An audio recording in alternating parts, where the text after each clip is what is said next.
అందరికీ నమస్కారం. Welcome to it's you TV. ప్రస్తుతం మనతో పాటు ఉన్నారు ప్రముఖ జ్యోతిష్యులు, ఆధ్యాత్మికవేత్త, భారతీ శంకరపీఠం వ్యవస్థాపకులు బ్రహ్మశ్రీ అన్నవరపు తిరుపతి మూర్తి అవధాని గారు. గురుగారితో మాట్లాడి మరిన్ని విషయాలు తెలుసుకునే ప్రయత్నం చేసేద్దాం. అంతకంటే ముందు ఇటువంటి ఆధ్యాత్మికపరమైన వీడియోస్ కోసం ఇప్పుడే మన ఛానల్ ని సబ్స్క్రైబ్ చేసుకోండి. పరమేశ్వరార్పణం. గురుగారు, మనం శ్రీ లలితా సహస్రనామ స్తోత్రం గురించి అసలు చాలా వింటూ ఉంటాం కదా, ఎంతో పవర్ఫుల్ అని చెప్పేసి. దాని యొక్క విశిష్టత ఏంటి? అష్టమీ చంద్ర విభ్రాజ దళిక స్థల శోభిత ముఖ చంద్ర కలంకాభ మృగనాభి విశేషక అని ఇందులో ఒక శ్లోకం. అలాగే నిత్య క్లిన్న నిరుపమ నిర్వాణ సుఖదాయిని నిత్యా షోడశికారూప శ్రీకంఠార్థ శరీరిణి అని మనం చెప్పుకుంటూ పోతే లలితా సహస్రనామము అనేటువంటిది ప్రతి శ్లోకంలో కూడా ప్రతి భాగంలో 8 అక్షరాలు ఉంటాయమ్మా. అంటే ఒక్కొక్క శ్లోకానికి 32 అక్షరాలతో ముడిపడి ఉంటుంది. 3, 2 అని అంటే 5. లలిత రహస్యనామ స్తోత్రము అని పేరు. సౌభాగ్యానికి చిహ్నము. ఒక మాటగా చెప్పాలంటే సౌభాగ్యము అని అంటే మనందరికీ తెలిసింది మెల్లో మంగళసూత్రము, భర్త ఉండడం, దీన్నే సౌభాగ్యం అనుకుంటాం. సౌభాగ్యము అంటే అది ఒకటే కదమ్మా, అనేక రకాలలో అది కూడా ఒకటి. నిత్య యావజ్జీవ నిత్య సౌభాగ్యము అని అంటారు.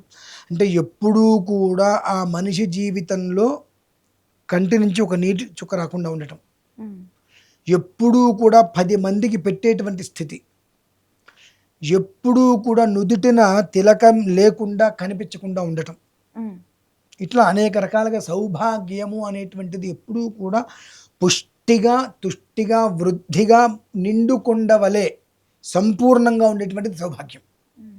ఆ సౌభాగ్యము అనేటువంటిది ఎన్ని రీతిలలో ఉంటుందో అన్నిట్లకి కూడా పూర్తి స్థానాన్ని అందించేటువంటిది ఏదైనా ఉన్నది అంటే అది లలితా సహస్రనామ స్తోత్రం.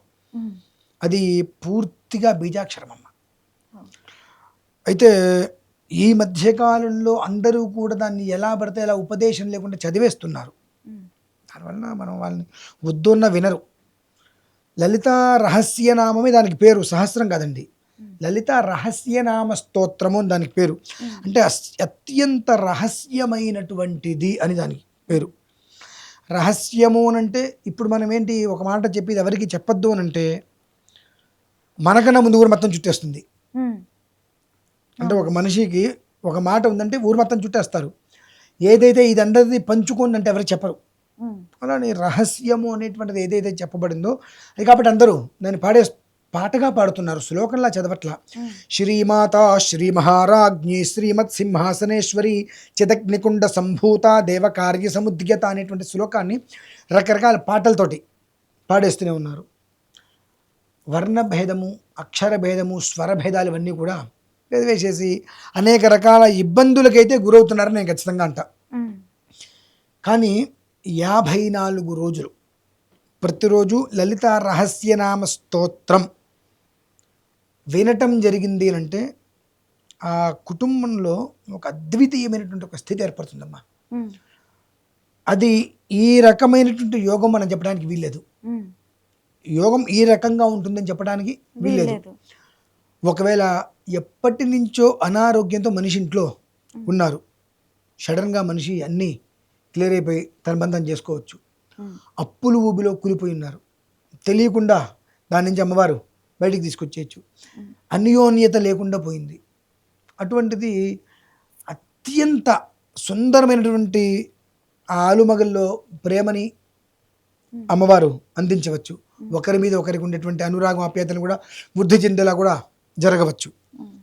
అంటే ఈ కారణం చేత ఏదైనా ఇంట్లో ఇబ్బందులు కలుగుతున్నాయి, దీని నుంచి మనం బయట ఎలా పడతాము అనేటువంటి స్థితి, ఇంకొక 2 వాయిదాల్లో భార్యాభర్తలు విడిపోతారు అనుకునేవారు కూడా 54 రోజుల పాటు ఇంట్లో చక్కగా లలితా సహస్రనామం వినగలిగితే, లేదంటే కళ్ళతో పారాయణ చేయాలి, బయటికి చెప్పకుండా పేపర్ చదువుతారు కదా, అలా కళ్ళతో కనుక పారాయణ చేసుకోగలిగితే ఇంట్లో జరిగేటువంటి శుభం ఏదైతే ఉంది అంటే శుభం తప్ప ఇంకేముండదు. ఆ ఇంట్లో శుభం మాత్రమే ఉంటుందమ్మా. ఏదో ఒకదాని కోసం మనం చేస్తూ ఉంటాం. నాకు ఇది కావాలి అని అడిగితే మిగిలినవన్నీ వద్దా? ఎక్కడా కూడా భగవద్ ఆరాధన చేసేటప్పుడు మనం కోరికలు కోరుకుంటాం. ఏమని కోరుకుంటాం చెప్పండి? మనం అనుకున్నది జరగాలని ఇల్లు మనకి ఏదైనా అప్పు ఉంది, ఉమ్. భగవంతుడా నాకు కొంచెం అప్పు తీర్చు అంట. అవును. కొంచెం అప్పు అంటే మిగిలిన దాంట్లో అప్పు అంతా నువ్వు కష్టపడతావా? ఆ. భగవంతుడా నాకు రుణం లేకుండా చెయ్యి ఉమ్. అంటే మీరు నాకు కొంచెం అప్పు తీర్చు, నన్ను కొంచెం గట్టెక్కించు, కొంచెం నా కష్టం నుంచి బయటపడి. నీకు కొంచెం అంటే 98% కావచ్చు, ఆయనకి కొంచెం అంటే 2%. ఉమ్. కొంచెం బయటపడి అంటే మన ఉద్దేశం ఏంటి, మ్యాక్సిమం బయటపడిపోతాము అని చెప్పి. అవును. భగవంతుడి ఉద్దేశం కొంచెం బయటపడిపోతే 2% బయటపడేయటం. ఆ 2% ఆయన బయట పెడతాడు, అది మనకు తెలియదుగా. మళ్ళీ అమ్మాలి బూతులు ఎవరిని తిడతాం మనం? దేవుని తిడతాం, దేవుడు లేడు అంటాం. కాబట్టి మనం కోరేటువంటి కోరిక కొంచెం చాలు, ఇక వద్దు, అయిపోయింది. అయిపోయింది ఏమిటి? అయింది. ఉమ్. అయిపోయింది అంటే అక్కడ తత్సబ్రహ్మ ఇక ఆనాడికి జరగదు. ఉమ్. ఆ చిన్న చిన్న పదాలండి భగవంతుడికి నిత్య జీవితంలో అదే పదాలు ఉపయోగం. భగవంతుడి విషయంలో ప్రత్యేకంగా ఎంతవరకు వచ్చిందండి? పూర్తయింది. ఉమ్. పూర్తయిపోయింది అని ఎప్పుడైతే ఆ పదం అంటావో నువ్వు చేసిన ఫలితం మొత్తం పోయింది. ఓకే. చిన్నదే పదం, కానీ దానివల్ల మనం అనుభవించేటువంటిది ఇంత నష్టం, కష్టమమ్మ. అది గమనించట్లా మనం. నేను పూజ చేశాను, నేను లలిత సహస్రనామం చేశాను, కానీ నాకు కష్టం కలగట్లేదు, కష్టమే ఉంది తప్ప సంతోషం కలగట్లేదు. ఎందుకు కలుగుతుంది? బాబు ఏం చేసావు, ఎంతవరకు అయింది? పూర్తి అయిపోయింది. పూర్తి అయింది. పూర్తి అయింది అంటే అయిపోయింది అయ్యింది అనాలి. అంతే. పోయింది అని అంటే ఆ ఏదైతే నువ్వు చేసినటువంటి ఫలితం ఉంది అది పోయినట్టే. కొంచెం చాలు. కొంచెం ఏమిటి? అమ్మ నాకు కొంచెం ఇవ్వమ్మ అంటాం అంటే ఏంటి? కొంచెం ఇస్తే పెడతాను, మిగిలిన మొత్తం నువ్వు తీసుకుంటా. అమ్మ నాకు పూర్తిగా నన్ను బయటపడే. ఓకే. ఆ పదం నువ్వు వాడినప్పుడు ఆ ప్రతిఫలం కూడా అలానే తీసుకోగలుగుతావు. నువ్వు ఏ పదం వాడుతున్నావో దానికి తగ్గ ప్రతిఫలం నువ్వు తీసుకుంటున్నావు. కానీ నేను వాడిన పదం ఇది కదా నువ్వు గుర్తించట్లా, నాకు ప్రతిఫలం రాలేదని గుర్తిస్తున్నావు. గుర్తించి మళ్ళీ దాని మీద మనం అమ్మవారి మీద, స్వామివారి మీద ఇదవుతున్నాం. కాబట్టి ఏదైనా సరే నువ్వేమీ కోరద్దు. ఇక్కడ నేను ప్రధానం చెప్పేదంటే నువ్వు కొద్దిగా అనొద్దు, పూర్తిగా అనొద్దు, ఏమీ అనొద్దు. పుస్తకం పట్టుకో, లలితా సహస్రనామ స్తోత్రం నేను పారాయణ చేయాలి అంతే. నాకు 54 రోజులు కళ్ళతోటి. సింధూరారుణ విగ్రహాం త్రినయనాం మాణిక్యమౌలి స్ఫురత్తారానాయక శేఖరాం స్మితముఖీ మాపీనవక్షోరుహాం పానిభ్యాం మలిపూర్ణరత్నచషకం రక్తోత్పలం బిభ్రతీం. ఇలా ఆ ధ్యాన శ్లోకం చదువుతుంటేమ్మా, శ్రీచక్ర సింహాసనే అని అది చెప్పిన విధానంలో మనం చెబుతూ ఉంటే ఆ అమ్మవారు పులకించిపోతారు. ఉమ్. ఎలా పులకించిపోతారు అంటే, గర్భస్థ శిశువు 10 నెలలు ఆవిడ గర్భం వస్తుంది కదా, ఉమ్. నరక యాతన అనుభవించి మరొక జన్మ బిడ్డకి జన్మనిస్తుంది.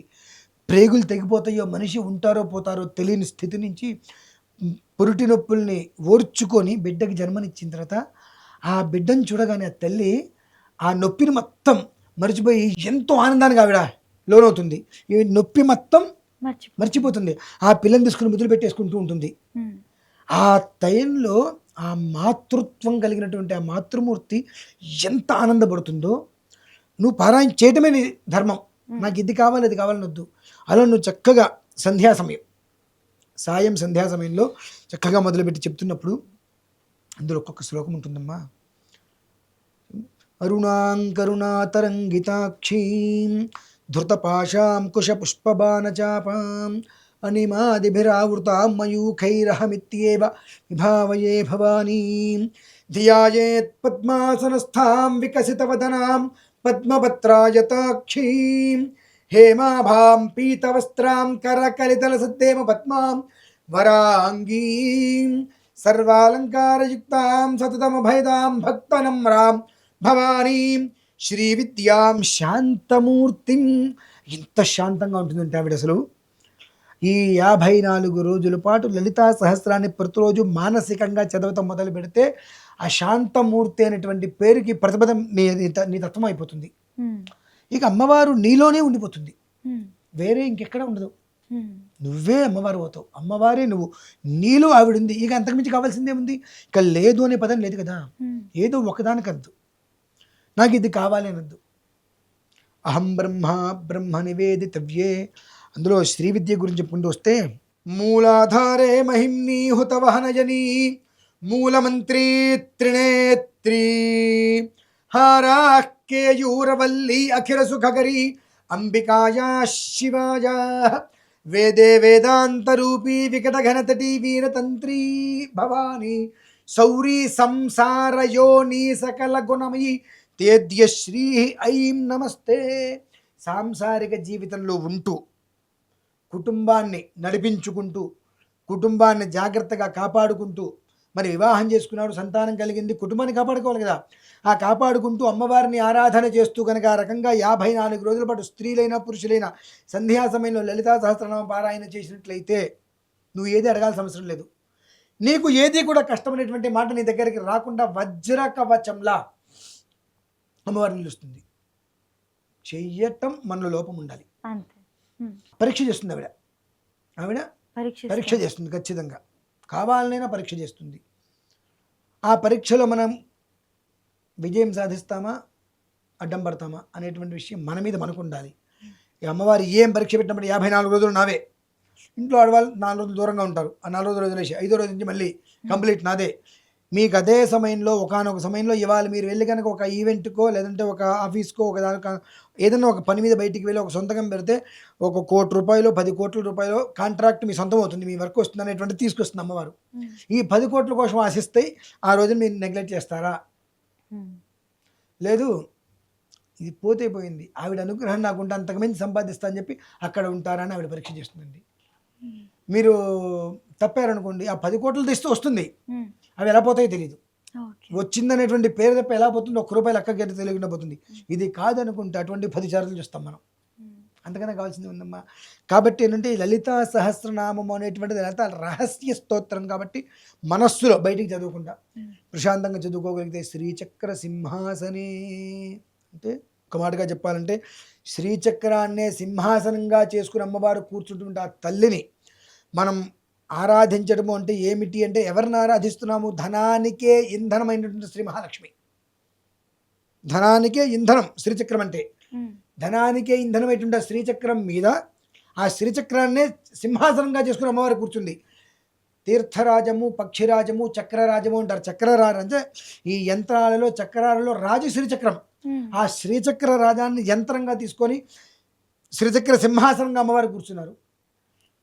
శ్రీమాత శ్రీ మహారాజ్ఞి శ్రీమత్ సింహాసనేశ్వరి అని చెప్పి ఆ శ్రీచక్రాన్ని సింహాసనంగా కూర్చుంటుండే తల్లిని మనం అర్చించడం మొదలు పెడితే ఆ సింహాసనం మీద ఆవిడ ఎలా అయితే కూర్చుందో అటువంటి సింహాసనం మనకు ఒకటి వస్తుంది ఆవిడ.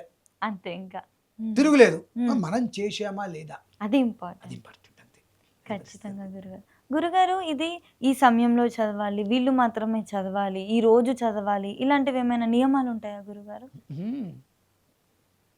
మీరు ఒక ఇంటర్వ్యూకి ప్రయత్నం చేస్తున్నారు, అమావాస్య రోజున మీకు ఇంటర్వ్యూ వచ్చింది, వెళ్తారా ఆగిపోతారా? వెళ్తాం, తప్పదు కదా. అది వచ్చినా రాకపోయినా వెళ్ళాల్సిందే. అష్టమి రోజు నాడు వచ్చింది, వెళ్ళాల్సిందేగా. ఆదివారమే పెట్టారు అనుకుందాం, వెళ్ళాల్సిందేగా. సో మన జీవితంలో ఒక భాగం ఇవన్నీ. అవి ఆ టైంలో వస్తున్నాయి అంటేనే మనం వెళ్తున్నప్పుడు మన జీవితానికే జీవాన్ని ఇచ్చేటువంటిది పరిపూర్ణంగా ఎప్పుడైనా చేయొచ్చు. అంతే. ఈ రోజు మనకు మంచిది అనుకుంటే ఆ రోజు మొదలుపెట్టాడు. దీనికోసం ప్రత్యేకంగా మంచి రోజు వెతుక్కుంటే ఇవాళ మంచి రోజు కాదా? మనం చేసే పనులు ఇలా ఉంటాయండి. ఒక మంచి రోజు నేను చూసుకొని మొదలు పెడతా, ఇవాళ మంచి రోజు కదా, పొద్దున్న లేచిన దగ్గర నుంచి ఇప్పటి వరకు అయితే భగవంతుడి దగ్గర బాగానే ఉన్నాగా, నీకు ఎలాంటి అపకారం జరగలేదుగా, ఏ కష్టము నష్టం రాలేదుగా, ఏదో టయానికి కాఫీ తాగావు, టిఫిన్ చేసావు, భోజనం చేసావు, ఇప్పటివరకు బాగానే ఉన్నావుగా. సో మంచి రోజు చూసి మొదలు పెడతా అంటే ఈ రోజు నీకు మంచి రోజు కాదుగా. సో ఈ ఒక్క తత్వంలో నువ్వు చెప్పినటువంటి ఏదైతే కనుక భావన ఉందో అనుభవం చేస్తావు. కాబట్టి ప్రతిరోజు శుభ నక్షత్రే శుభయోగే శుభగణం అని చెప్పుకుంటాం కాబట్టి మంచి రోజు కాదు అనేటువంటిది లేదు.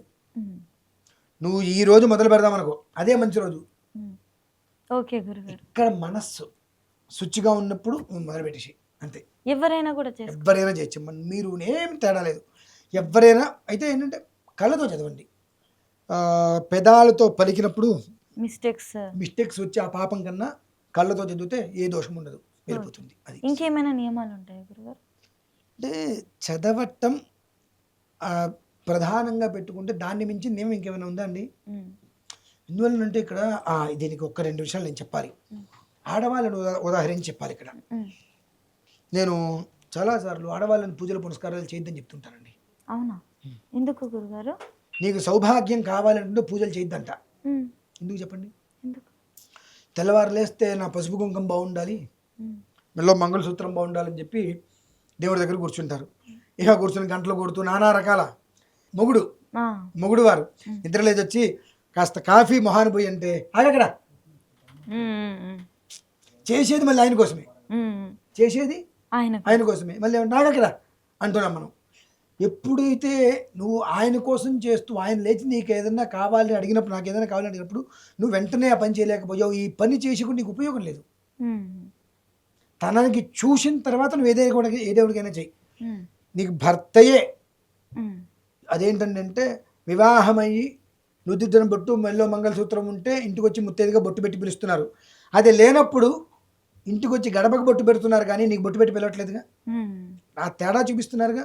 కాబట్టి అది నీకు ఎప్పుడూ కావాలంటే ఆయన్ని చూసి ఆయన బయటికి వెళ్ళిన తర్వాత నువ్వు దేవుడి దగ్గర కూర్చో ఏదైనా చేసుకో. ఆయన ఉన్నప్పుడు మాత్రం అక్కడ ఉండి ఆగు ఇది కాదు నేను తర్వాత చెప్తా, కాసేపు కూర్చో నేను పూజ చేస్తున్నా, ఇటువంటి పదాలంటే భగవంతుడు హర్షించడం. ఇది ఒకటి మాత్రం తెలుసుకోవాలి. ఇది కాకుండా నీకు ఏదైనా చేసుకోండి అంతే, అది విషయం. ఖచ్చితంగా గురుగారు, చాలా చక్కగా వివరించినందుకు ధన్యవాదాలు గురుగారు.